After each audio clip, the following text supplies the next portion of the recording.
Well,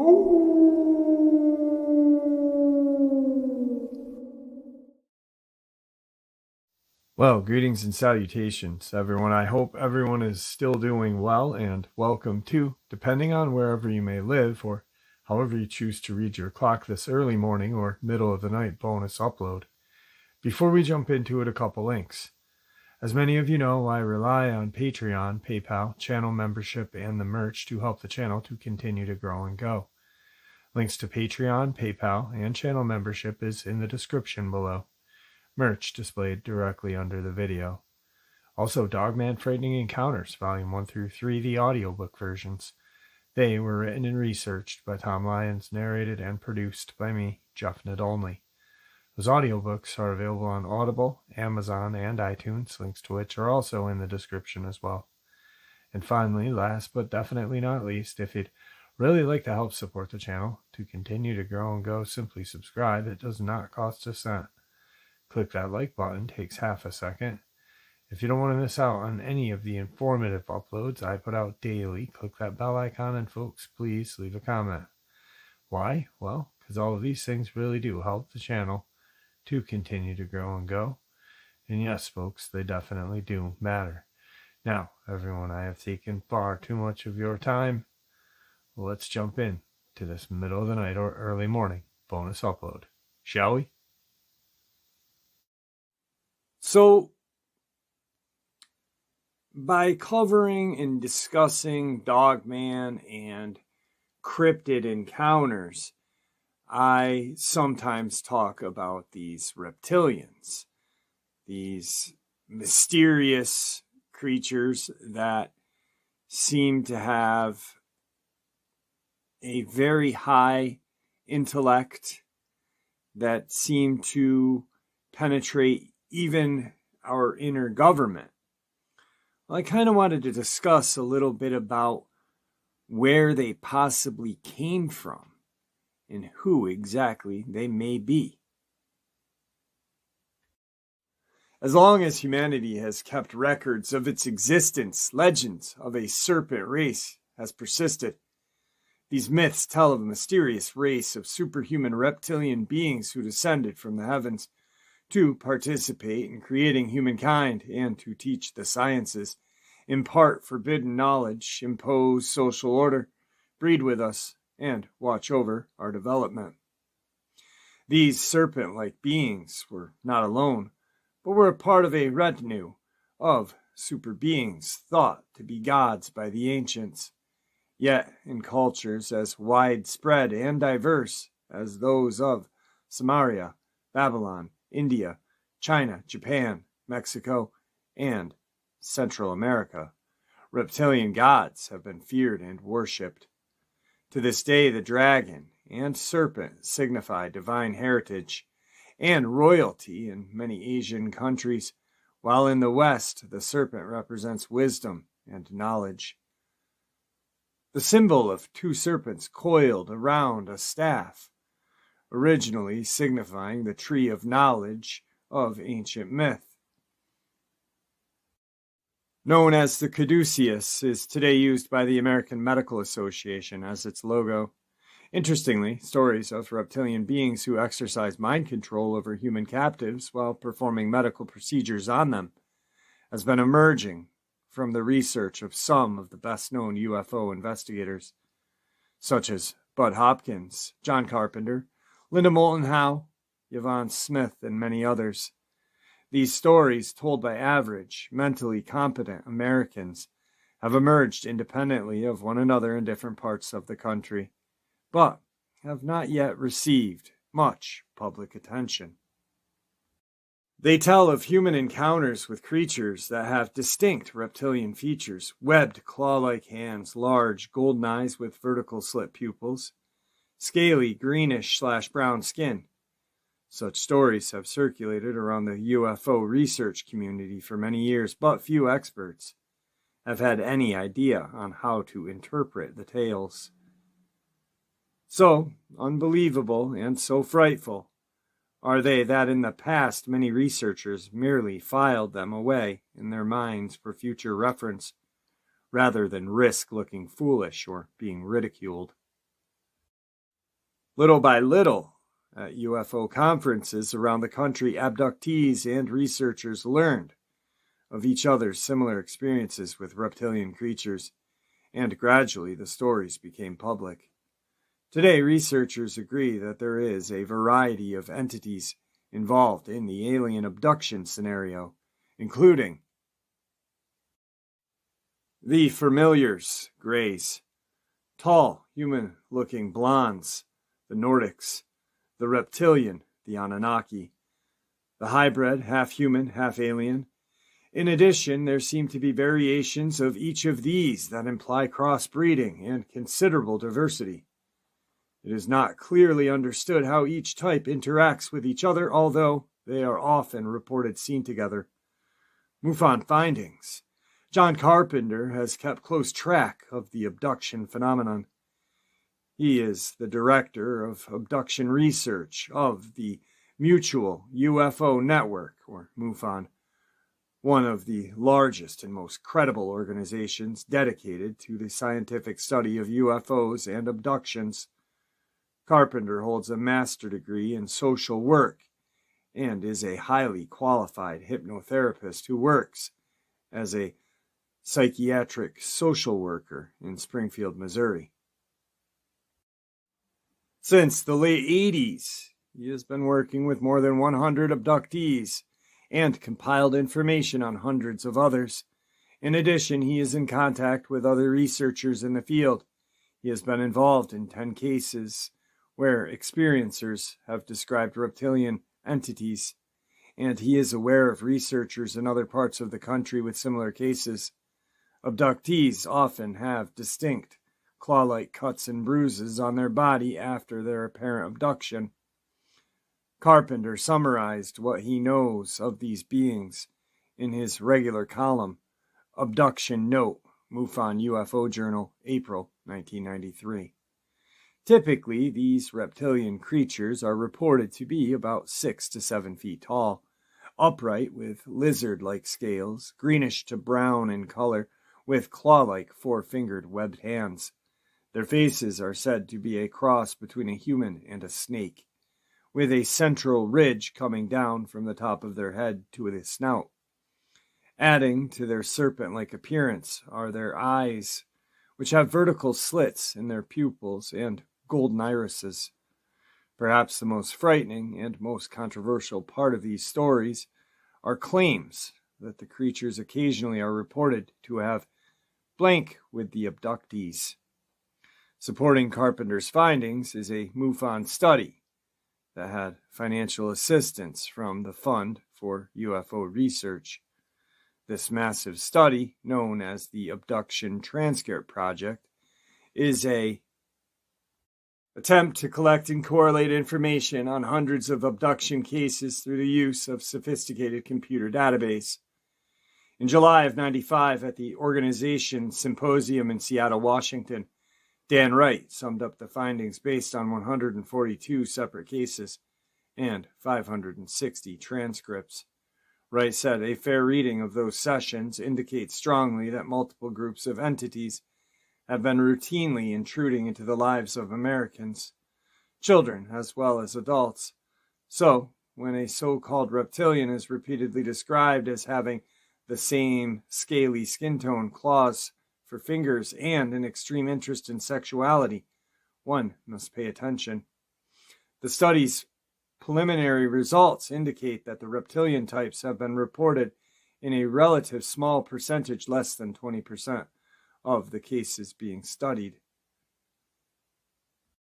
Whether the beings reported by abductees are Greys, Blondes, Reptilians, or any other variety, the scenario of the abduction phenomenon is fairly consistent among the thousands of cases studied thus far. In addition to having numerous medical procedures performed on them, abductees also report receiving information in the form of symbols or images, the meaning of which is often unclear, but much of it is to do with the Earth's future disasters. The beings sometimes refer to themselves as the Watchers, Custodians, or Guardians of mankind, and all living things on Earth, and they say they are preparing for the time in the near future when global changes will dramatically affect life on our planet. In some cases, they have indicated that they come from various parts of the universe, including other galaxies, or from a very distant place. In what is certainly the most disturbing aspect of the procedures reported, both men and women abductees, but most often the women, report being shown rooms filled with hundreds of glass tubes where hybrid fetuses are being grown, much like a hydroponic garden. In many cases, experiences are shown nurseries of hybrid infants or rooms full of hybrid children of varying ages. Often the beings bring an infant or a child to the woman to be held and loved, and they are told that it is their child.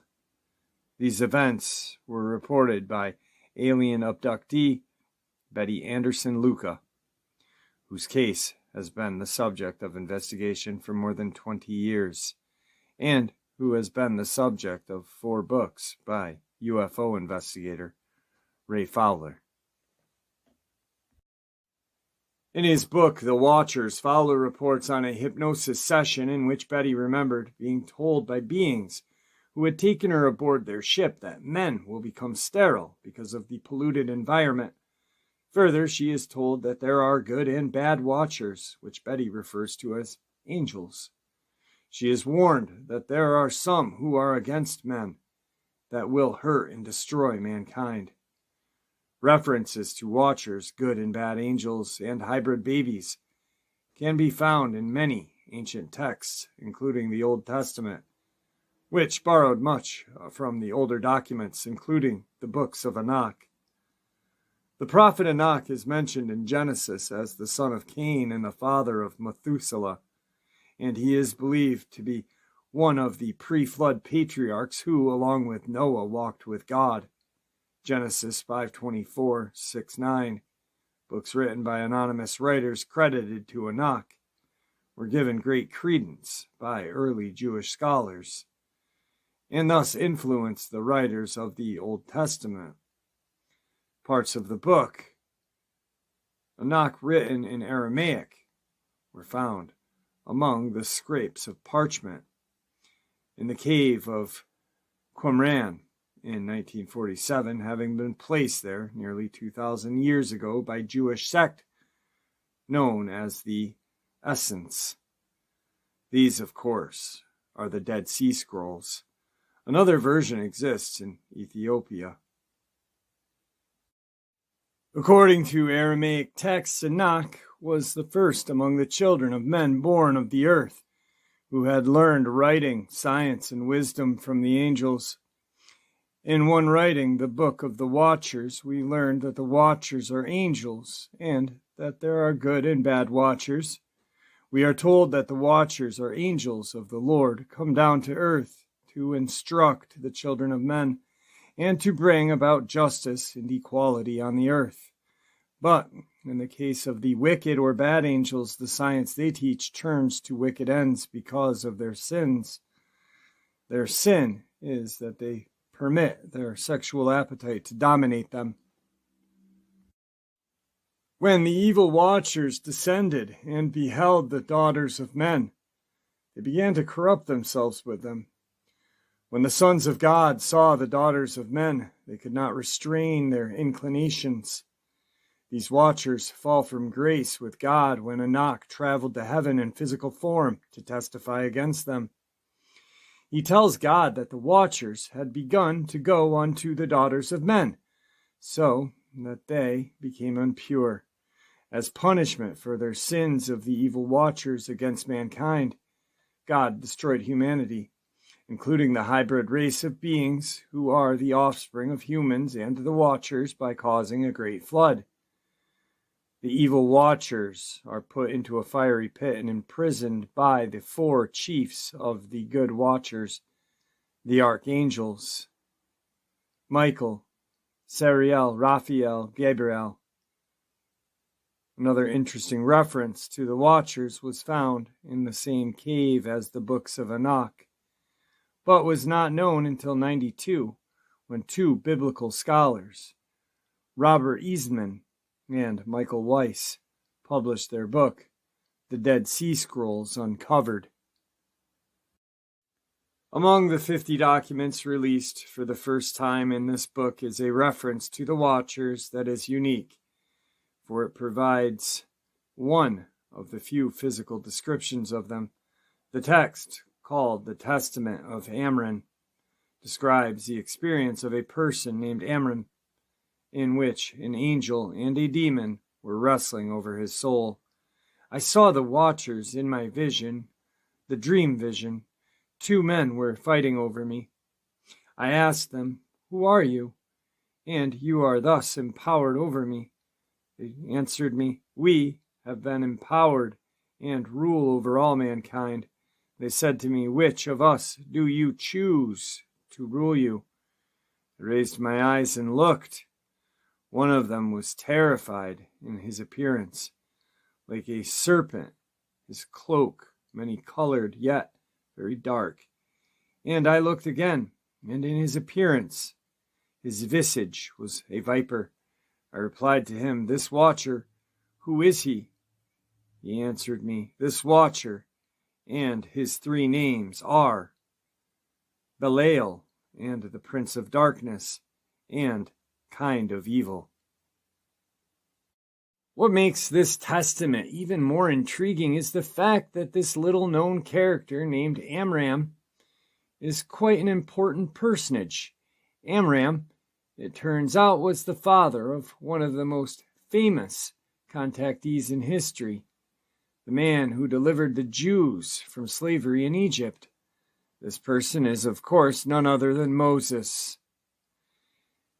If that were the only reference to reptilian beings in ancient texts, it could be easily dismissed, but the stories of such creatures date back to the earliest human writings. Those of Sumer, meaning the land of the guardians, Babylon, meaning gate of gods, and other civilizations of ancient Mesopotamia.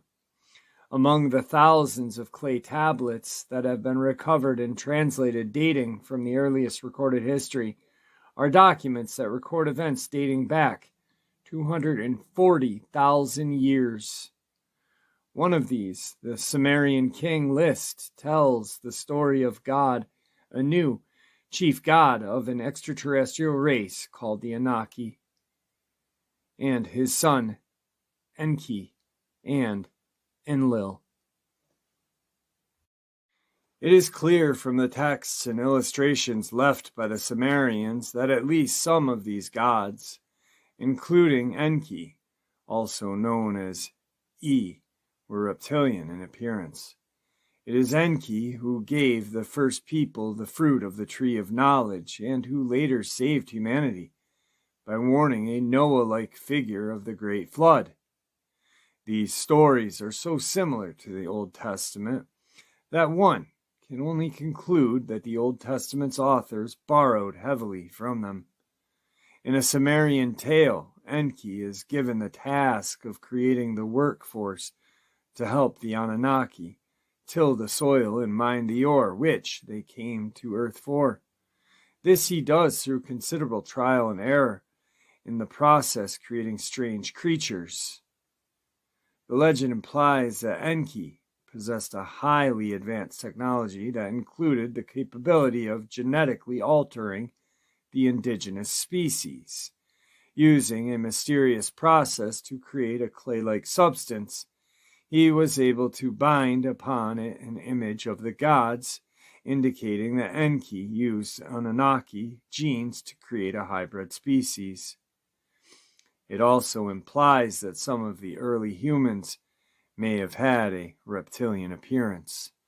Our reptilian ancestors, as ridiculous and repugnant as it sounds, it is commonly accepted by modern science that humankind's ancestors may have been reptiles.